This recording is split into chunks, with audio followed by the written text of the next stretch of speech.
Alright, welcome to another day of Ether Raids. We're taking on Alibaba. Did I say that right? Yeah, I think I did. We're gonna just use the save team here, the one that replaced Fjorm.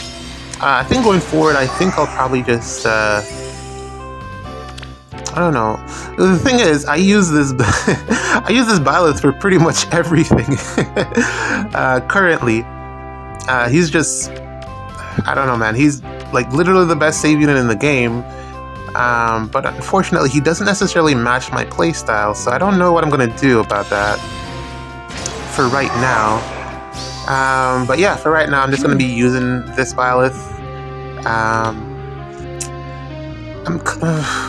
Yeah, mixed feelings. But yeah, we're gonna attack this one. This one is no fire save, so we do have the option to hit and run, but I figured that would be too much work. I just couldn't be bothered. So we're just going to tank it, since it's going to be a lot easier to do so. What I'll do is probably just take out one of the dancers on turn 2, probably. And then from there, I'll tank the rest of the units. In terms of like looking at my options here, Plumeria is the most threatening of the two dancers here because of what she provides as debuffs and what is it? Panic Smoke 4, full penalty doubler status that she offers to herself. It's very strong. So yeah, I'll take her out and then tank the rest of the units that remain. Even though I could just tank everyone and not like even bother taking anyone out, but someone has to dance Sigurd, and it's gonna be her. So I don't want that debuff hitting my unit. So we're gonna do it this way. In any case, really nice team in terms of a lot of Korrins died.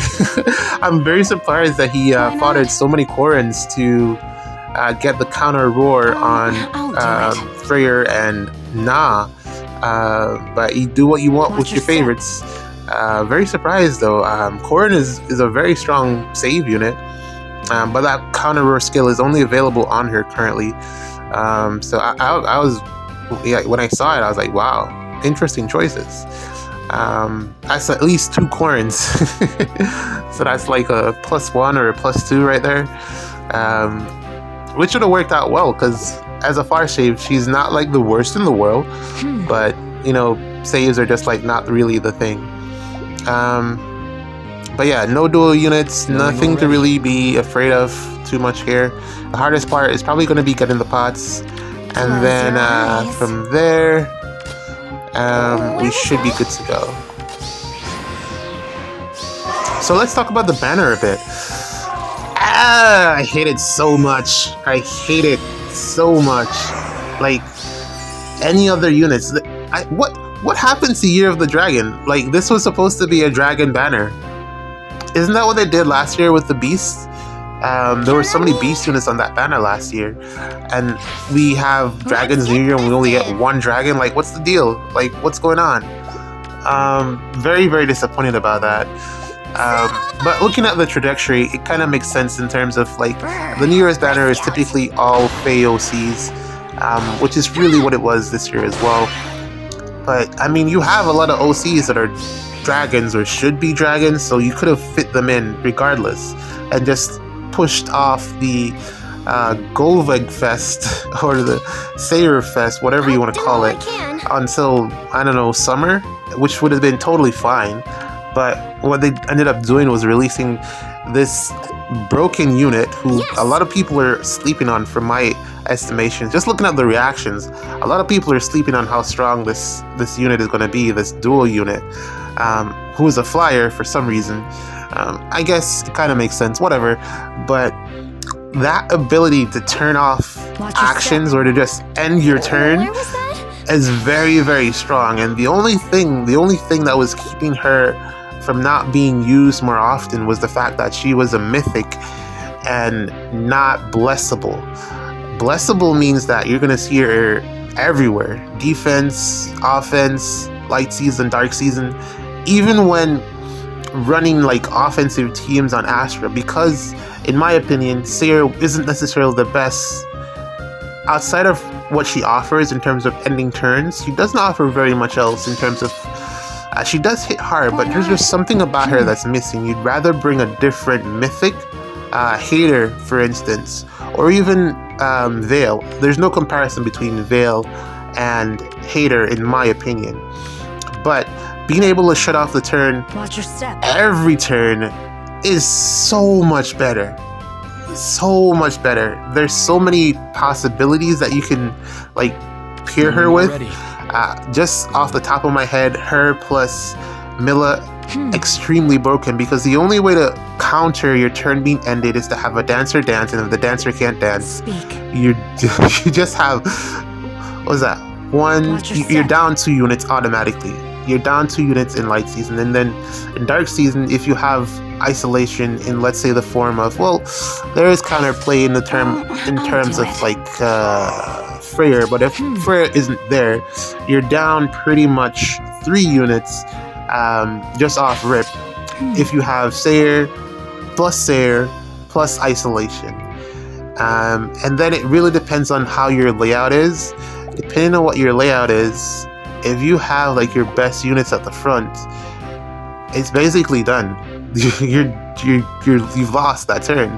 You've pretty much lost the match, because if all that's left is for the opponent to take on like some of your weaker tanks at the back, it's just, it's not something that I wanted to deal with, and it's not something that I think the game is ready for, like, at all. A lot of people don't realize the possibilities that this unlocks and how difficult it's going to be to counter it, because if everyone pulls on this banner, which I hope that no one does, which it's kind of seeming like a lot of people are planning to skip, because most people have no orbs, which is a benefit, but I mean, double specials is a thing. Maybe later on in the year they'll release something that will help us out a bit more, but if everyone pulls on this banner and this unit is like everywhere, like Duo Asker was, oh my god, so toxic. The thing about having them on defense is that it's so random where your units end up a lot of the times, especially for a flyer.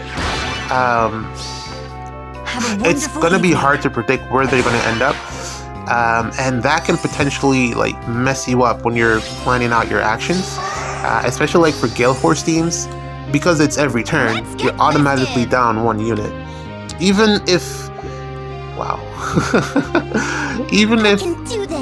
at the start, because your team pretty much blinds, so oh my god, you have to move out of the lane that she's in, or put a unit that matches the res check. Of course, there's that option as well. I mean, you can try to meet the res check, but you're not gonna have every unit on your team having high res.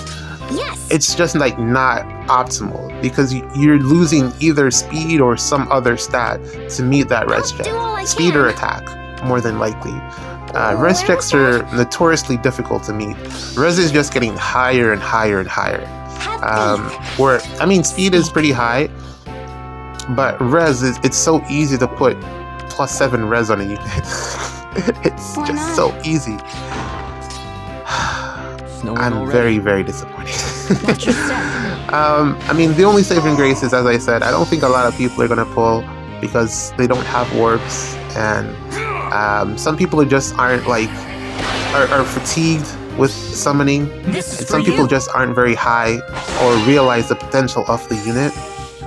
So that's something that I'm at least hoping for, her to just not be around. Kind of like with Heather, but I feel like more people pulled for Heather than will pull for this duo unit. I feel like because they're a duo specifically, at least in SD, you're going to see some play there. So the people who play SD will probably pull for the unit. But that's like a small percentage of the player base. What, like 500 players? But yeah, it's bad for what could potentially happen further on down the line when people start realizing how good the unit is.